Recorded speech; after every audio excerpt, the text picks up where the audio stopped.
She offered to water my plants while I traveled. I returned to wilted vines and a lock that no longer fit. Inside, her furniture replaced mine. When I confronted her, she said calmly, "You abandoned this home." I saved it. She had mail addressed to her in my name. When I spoke to the post office, they revealed. I'm a 42-year-old high school teacher in Bellingham, Washington. I'm not rich. I don't live fancy. I live in the same one-story house I bought 11 years ago after my divorce. It's old, but it's mine. I put my heart into it. Ripped out the stained carpet myself, learned how to sand and refinish the hardwood. Painted the walls, fixed the gutters. Took pride in my little vegetable garden and the vines growing up the porch railings. I lived alone. My daughter's in college down in Oregon. My ex moved to Texas years ago. It was just me, my dog Ellie, and my routine. Work, cook, grade papers, repeat. Then in late January, my dad had a stroke. He lives in Fresno, and he had no one else. I packed a bag and left the next day, figuring I'd be gone a week. Maybe 2. Turned into nearly 2 months. He needed rehab. I had to move him into a care facility. I helped sell off his trailer and clean out 20 years of junk. It was a nightmare. Before I left, I needed someone to check on my place. Mostly just to water the plants and bring in mail so it didn't pile up. That's where Claire came in. She lived 2 houses down.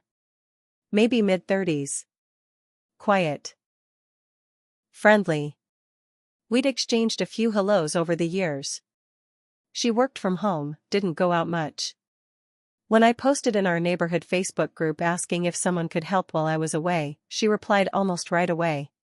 She said she'd be happy to help, and that it would actually be healing for her to take care of a space. I should have known something was off right then. Who says stuff like that about watering plants? But I was stressed and in a rush. I met her that evening. Gave her the spare key. Told her she could eat whatever was in the fridge if it was going bad.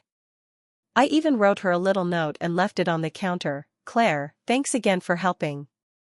Use the house as needed while I'm gone. Please water the plants and grab the mail." That note would come back to bite me so hard I still feel it. I came home in March. It was raining, cold, gray. When I pulled into the driveway, I immediately saw something was wrong. My garden was dead. The vines on the porch, dead. No one had watered them in weeks. I was annoyed, but figured maybe something happened. Maybe she got sick or left town. Then I tried my key. It didn't fit. Not stuck. Not rusty. A completely different lock. I knocked. No answer. I knocked harder. I was about to call a locksmith when the door opened. It was Claire. She looked at me like I was the one out of place. She was barefoot, hair wet, wearing a soft white robe. I swear to God it looked like one my ex-wife used to wear that I kept shoved in the back of the linen closet for no real reason. And behind her, my living room was different. Gone was my brown recliner. Gone was the wooden coffee table I made myself. My framed posters? Gone. In their place, pastel curtains, bright pillows, some sleek little desk with her laptop on it. The walls were repainted. She was living in my house. I stood there, stunned. "Claire," I said. "What the hell is going on? Why doesn't my key work?" "You're back early," she said, like I'd ruined her day. "It's been 2 months. What happened to my furniture?" She opened the door a little wider and said calmly, "You abandoned this home." I saved it. I laughed. I actually laughed. But it wasn't funny. I pushed past her and walked in. It smelled like incense. Like lavender and cheap vanilla. My walls, my floors, my kitchen, everything was rearranged. "Where's Ellie?" I asked. "My dog. My one solid piece of family." "She's with a friend," Claire said, like it was no big deal. She's fine. I turned back to her. Claire, this is my house. She looked dead in my eyes and said, not anymore. You left. I stayed. I made it better. I demanded to see proof of her staying there legally. That's when she handed me a stack of mail. Dozens of letters, addressed to her, at my house. Some had both our names on them. Claire Grayson, care of, my name, at my address. How did you get this? I asked. I forwarded the mail, she said, like it was no big deal. I needed to make sure it came here, not left to pile up. It's about stability. I live here now. I went straight to the post office the next morning with the mail in hand. I asked to speak with the supervisor. He pulled up the file and found a forwarding request submitted in person with Claire's name added as a co-resident. She claimed to be moving in temporarily while I cared for a sick parent. She listed herself as a household member. The request got approved because she had proof of access, a key, and a written letter from me. They scanned it and showed it to me. It was my note. The one I left.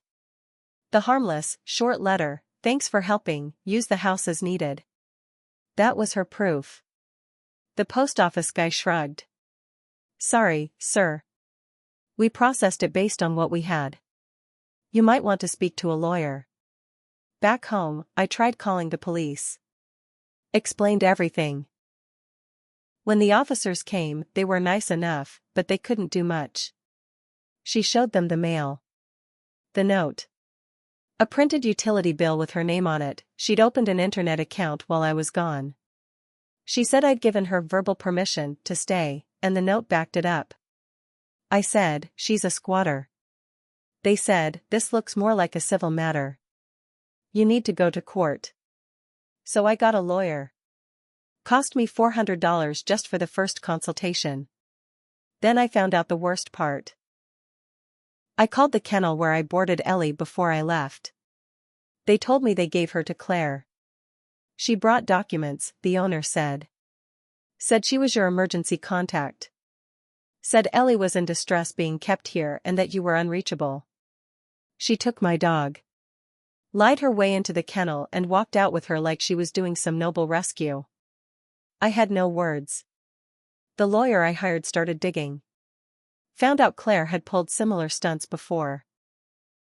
In Tacoma, she lived in a couple's condo for 4 months after they left for Europe. Claimed the wife was a close friend. Even changed the mailing address. In Spokane, she moved into a duplex when the real tenant left for a medical internship. That time, she lasted 6 months before being evicted. She always targeted people who left suddenly. Always had some story ready. But this time, she overplayed her hand. She used one of my credit cards. I hadn't even noticed it was missing. I'd left it in a drawer, and she'd found it. She used it to buy furniture, electronics, even paid for a yoga subscription and a standing desk. Fraud. Theft. Identity abuse. That was enough to escalate things. But I wasn't back in my home yet. I was still sleeping on my friend Mark's couch across town, trying to fight for what I already owned. Claire? She was still there, posting Instagram stories from my backyard. I even saw one with Ellie in it. My dog. She looked healthy, but confused. Claire had written, healing isn't easy, but it starts in safe spaces. After the fraud charges were filed, I expected things to move fast. I thought maybe I'd walk back into my home that week. But that's not how it works. At least not in Washington state. The police opened a case, but because Claire had some paper trail of residency, I still had to go through eviction court. Even though she never paid rent. Even though she lied. Even though she stole my identity and used my credit card. I couldn't believe how slow it all moved. While the legal process crawled, Claire kept living in my house like it was hers. Like nothing was wrong.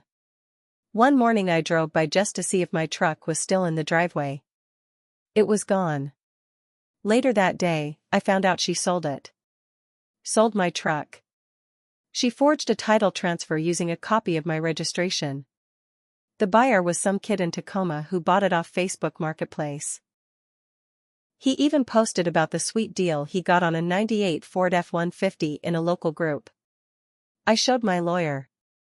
He filed another police report. Now it was grand theft auto, too. Still, she didn't leave. I started talking to neighbors. Some didn't want to get involved. Others had already started to believe Claire's version of the story. She told people I'd left in a hurry because of serious mental health issues. That I'd asked her to move in and take over, that I couldn't handle the home anymore. She said I was unstable. Said I'd been having breakdowns and she was just trying to keep the place from falling apart. She seemed sweet, one of my neighbors told me. She's good with the kids.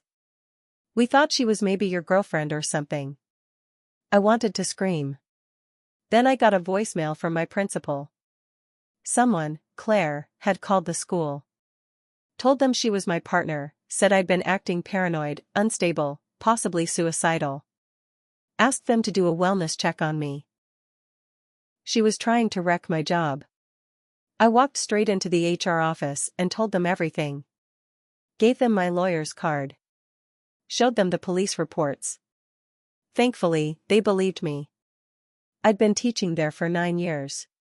They knew who I was. But it scared me. She was trying to destroy every part of my life, my job, my home, my reputation. And she was doing it calmly, slowly, like she'd planned it all out. It got worse. My lawyer subpoenaed her online activity. We found out she had been reading my email. Somehow, she got into my Gmail. I think I left my laptop at home when I rushed to Fresno, and she used it. She was forwarding emails to herself.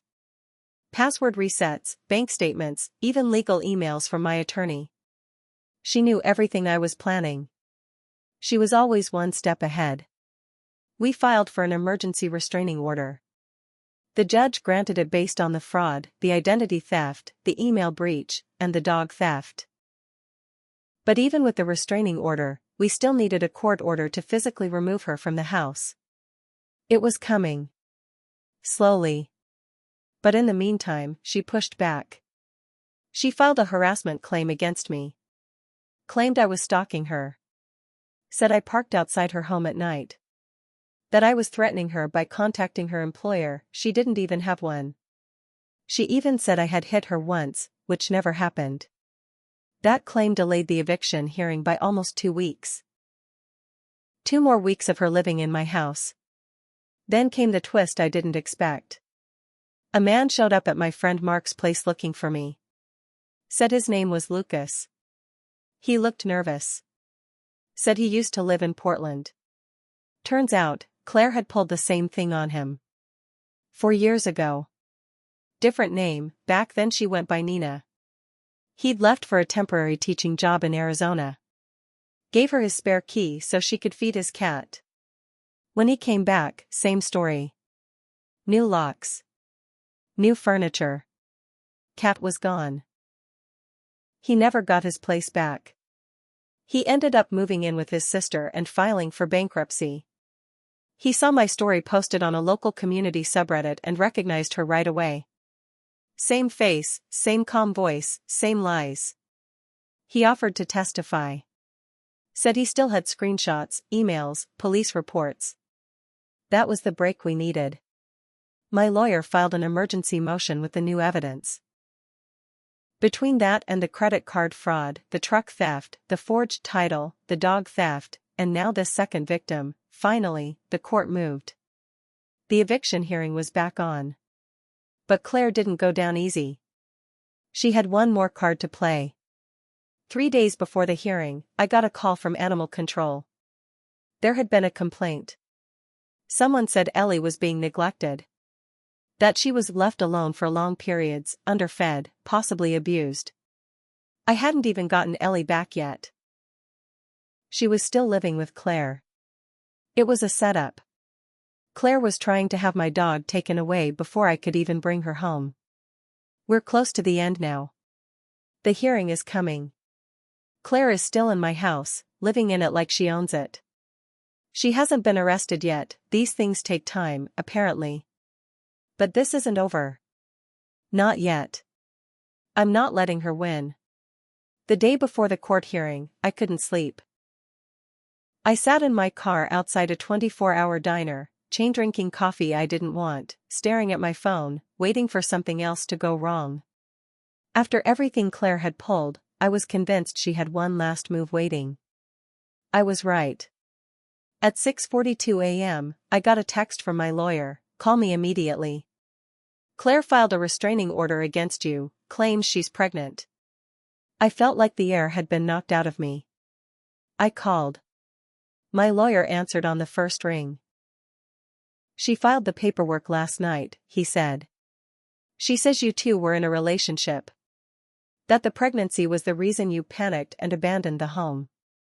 She's claiming the stress put her and the baby at risk. She's using it as grounds to delay the hearing again." I was speechless. Absolutely speechless. "Is she really pregnant?" I asked. "She submitted medical paperwork," he said. "We're trying to verify it. But the clinic is out of state. Nevada." It made no sense. Claire never mentioned Nevada. Never left the house. Unless. Then I remembered something from earlier in the month. My credit card statement had a $612 charge to a women's health center in Reno. I'd asked the fraud investigator about it, but they hadn't confirmed the details yet.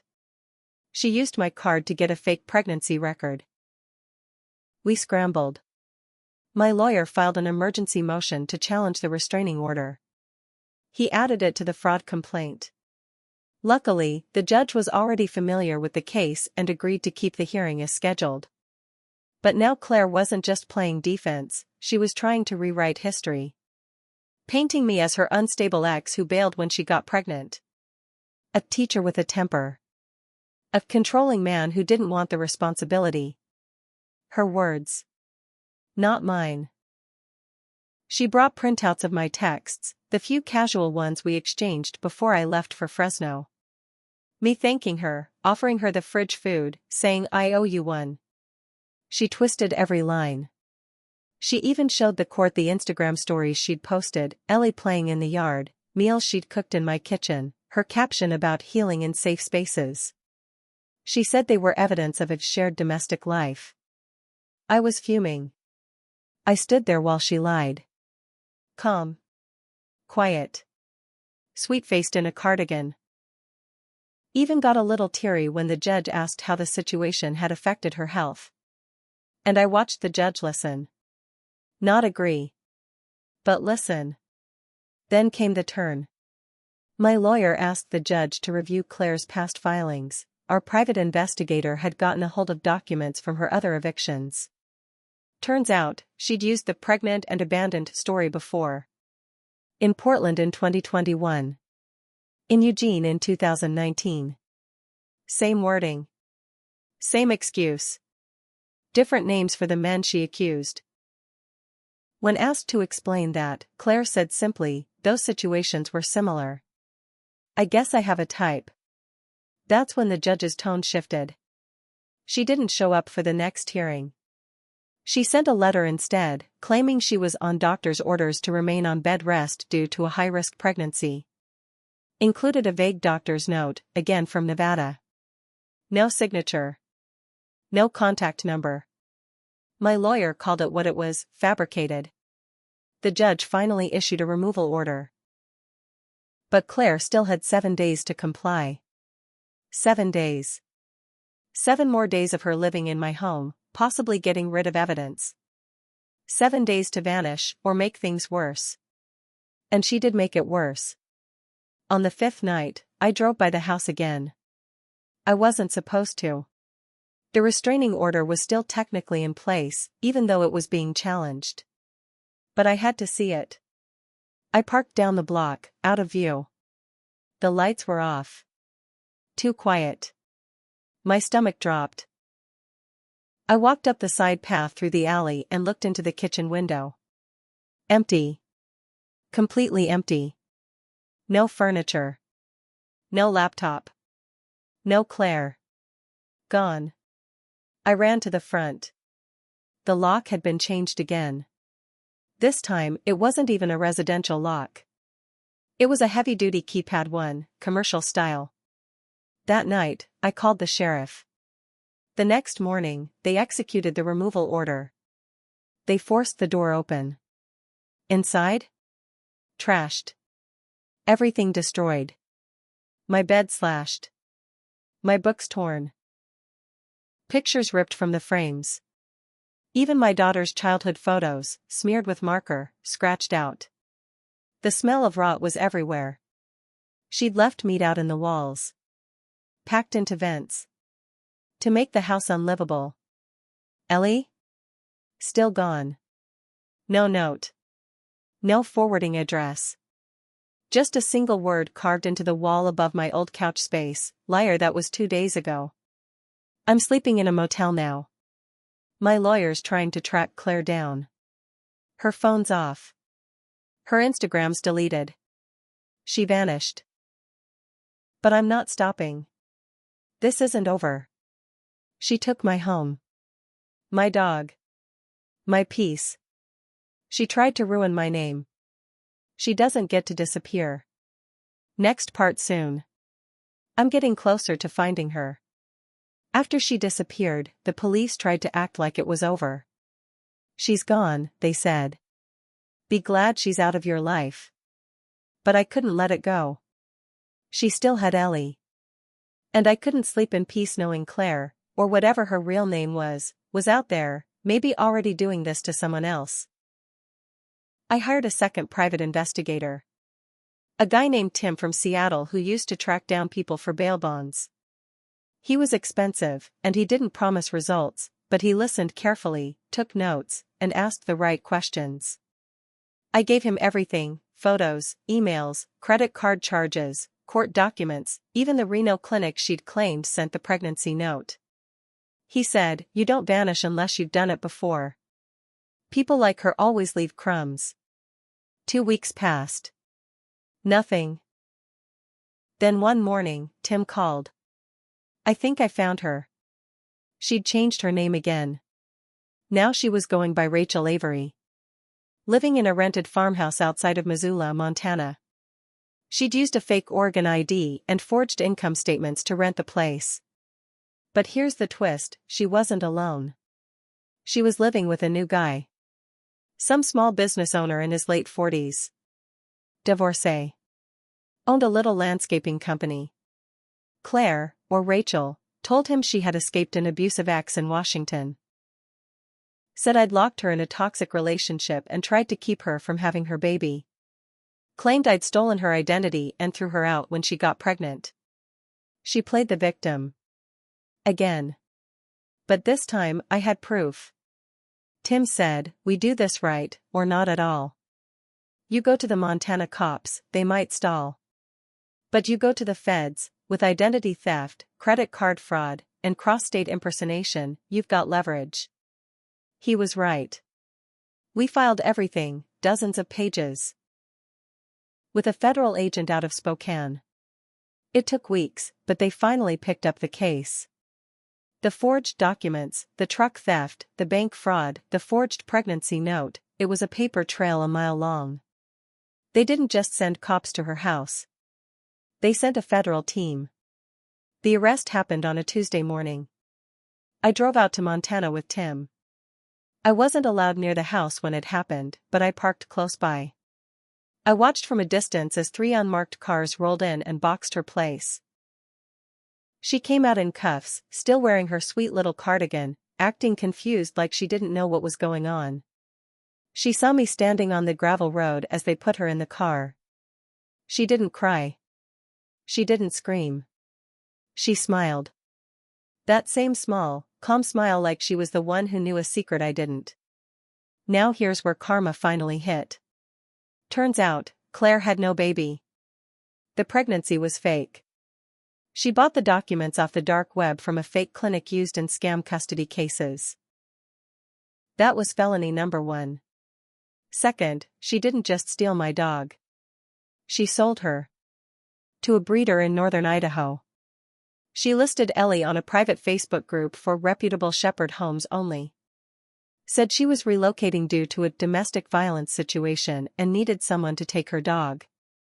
Claimed she was traumatized by the past and wanted to do right by her pet. She made $800. But Tim dug deep. Found the buyer. I drove 5 hours through sleet and rain, knocked on the door of a quiet farmhouse, and when they brought Ellie out, she ran straight to me. Tail wagging. Whining. Jumped into my arms like I'd never left. I cried right there in the yard. They didn't even want the money back. They just said, she lied to us too. We're glad she's going home. The court case against Claire blew wide open. 3 other men came forward. One in Bend, Oregon. One in Boise. One in Billings. Same story. Slight changes. One thought she was his fiancé. Another let her crash for a week after she claimed she was homeless. All of them lost money, property, and peace. The feds linked her to at least 6 false identities. All under aliases. All connected to scams that walked the line between civil and criminal. But now, with multiple charges, the DA had enough. She was charged with grand theft, auto credit card fraud, mail fraud, identity theft, forging government documents, falsely reporting abuse, animal fraud. Yes, that's a thing in Idaho. Interstate wire fraud. They offered her a plea deal, 12 years. She took it. No trial. No more acting. No more smiles. Now I wish that's where it ended. But here's the truth. I had to sell my house. Too much damage. Too many memories. The smell never fully left the walls. I'd see reminders of her everywhere. Photos missing. That word liar burned into the sheetrock like a brand. I used the settlement money to buy a smaller place near Mount Vernon. Not fancy. But it's quiet. And I got Ellie back. She sleeps on the bed again. She's older now, a little slower, but she's safe. As for me? I don't trust easy anymore. I double lock my doors. I don't answer neighborhood Facebook groups. And I don't write anyone handwritten notes. I look people up now. I check their names, their stories, their smiles. Because sometimes, evil doesn't come in the form of a thief in the night. Sometimes, it comes in the shape of a quiet woman in a cardigan who says she just wants to water your plants. But the part one hold on to? I fought back. I didn't let her win. She stole from a dozen men. Ruined lives. Lied through her teeth. But this time, she got caught. This time, she paid.